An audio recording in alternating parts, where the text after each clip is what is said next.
a lot of things. So that's why I said they also should come in. Now we have different types of burns. We have the wet burns. That's the hot water, hot oil, even steam. Steam from our boiling rice. Most times when we open the pot of rice, sometimes we have this steam coming up. It can also cause burns. Then the dry burns, we have the iron. When we are using a pressing iron and you mistakenly put it on your hand. Then fire. Fire comes from gas explosion. And please, I want to tell us this, that if you don't have a good sense of smell, please don't put your cylinder in your kitchen. Place it outside. Most times, if you have good sense of smell, anytime you enter your kitchen, you perceive that gas is leaking, and then you won't strike any match. But if you don't have sense of smell, it's better for you to place your cylinder outside your kitchen. Don't put it inside the kitchen. Then we have chemical burns. We have battery acid. We've seen a lot of people. I still have a patient about 2 weeks ago. They were fighting on top of a man, and the other friend poured acid on the girl. She's still there presently. It might be funny, but it's a terrible thing. And I was even asking people, I said, where are they getting this acid from? And they said they go to battery chargers, all those guys, charging batteries. That's where they get it. That even in Iwo Road, they sell acid. For people using all these tilers, that they use acid to clean tiles. So they get these things from them. So those are chemical burns, battery, bleach. People using bleaching creams. It can affect our skin. It burns the skin. Then ammonia.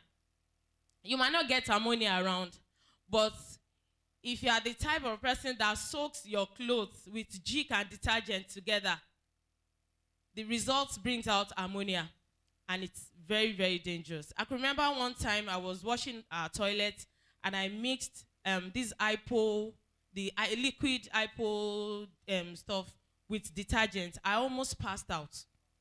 Yes, have you experienced it before? I almost passed out. It's very, very dangerous. So let's avoid that. Now, to prevent these burns, especially the hot water burns, please, after boiling your water, and you need to mix your water from the point where you from the point where you carried your water from as you are lifting your kettle, mix the water in your kitchen immediately before taking it to the bathroom. Because experience has shown us that by the time you are taking that water to the bathroom, a child might just be coming, and then you run into each other, and then that's how they sustain the burns. So mix your water wherever you are. Don't take the hot water around. And then when we are cooking in the kitchen, please tell the kids to stay out of the kitchen. If your gas is leaking, do not strike matches. If you don't have sense of smell, take your cylinder outside your kitchen. Don't put it inside your kitchen. And do not allow the children to take the matches. Do not allow them to handle it. Do not allow them to handle it. Most times, even when you're going out, it's better to just lock the kitchen, please. Because these kids, it is what you tell them not to do that they want to try. They'll say, Mommy said, I want to know what will happen. Do you understand? So please, just lock the kitchen when they're going to stay at home alone. Then please, for my Ofada lovers, stop beating palm oil. I know we in this part of especially in Yoruba land, we love beating palm oil.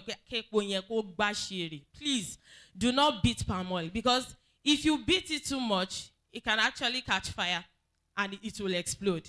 So please, even bleaching that palm oil, you are bleaching the nutrients of that palm oil.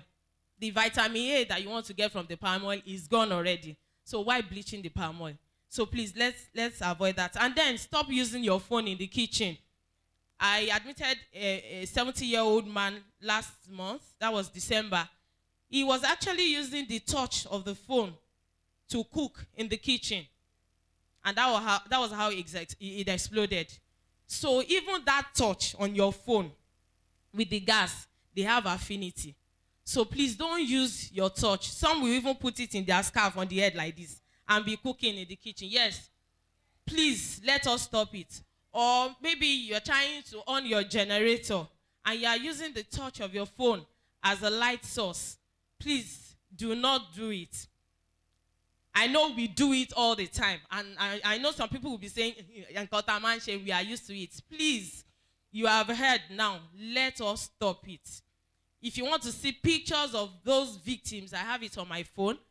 I can show you after the service, but I don't want to project it. Because they only use the light source of the phone to on generator. They got exploded.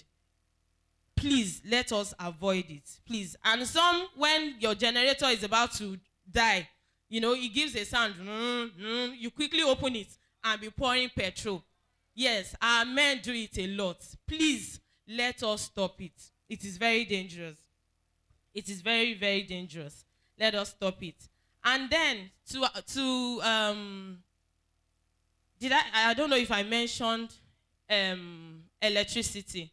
At home, it's better for us to wear a rubber or Dunlop slippers, because you can't say anytime there might be an electrical surge anytime. And even when you're wearing your rubber slippers, make sure it doesn't have any metal. You know, some of our slippers, it has a little metal. It's also a conductor to electricity. So always wear rubber slippers in the house, especially when you want to touch any electrical gadgets in the house. And if you know that some electrical gadgets in the house are not functioning well, please do not manage it. Sometimes you put your hand on your fridge and it shocks you and say, can you shock? Do something about it immediately. Or your microwave, or your electric cooker, your electric kettle. Sometimes that socket, is it socket now, from that electric kettle might have cut off, and you'll still be using the 2 wires with broom to plug it. It is very dangerous. They brought a child, 8-month-old child.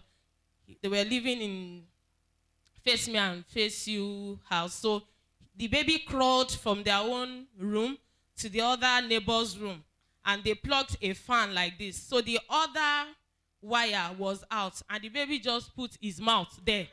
It got electrocuted, and the baby died. So please do not manage things like that. Let us get a proper socket. What do they call that thing? To it. The plug, thank you, man. A proper plug to it, and plug it directly. And if you discover that the socket is even bad, you can put a plaster or sellotape on it. Do not use, do not touch until it is properly fixed. Let us label it, please. I've said we should not manage any spoiled electrical gadgets in the house. I've talked about mixing of jig and detergents. Please, let us avoid it like plague. It is very wrong. If you want to soak your clothes, soak with jig first. Then after 30 minutes or an hour, rinse it from that jig solution before applying your detergent. That is how it's done. Do not mix jig and detergent together in a bowl. You can actually pass out through that. So treatment now, how do we treat people with burns? Especially with hot oil, hot water, hot whatever. Please do not add egg. Some people will put raw egg and quickly apply it on the victim. Do not do that. Do not apply pap, white pap. You pour water copiously. Just water. Hello? Only water. Don't use oil, egg. Don't use pap. Don't use jello. We all know GV, that blue thing. Don't put it on it, because you are causing more damage to that skin. So you put only water, be it chemical burns, hot oil, hot water, whatever. Just be pouring water and take the person to the nearest hospital. Take the person to the nearest hospital. Some people, some kids take this, they ingest this chemical. We've seen a lot of kids taking petrol or kerosene unknowingly. Do not give them palm oil. Some will say, give them palm oil, and then you put your hand inside their throats so that they can vomit. No, you're actually burning that system. Do not do things like that. Just take the person to the hospital. So do not use raw egg. Don't use pap. And then when a patient is burning, a victim, sorry, when a victim is burning, make sure they remove every clothing on their body immediately. Because if you don't remove it, even with hot water or hot oil, allow the person to remove their clothing immediately. Because if you don't do that, the skin will get more damaged. Do you understand? It's like the skin, the clothes will be burning the skin the more. So remove the clothing immediately. And when the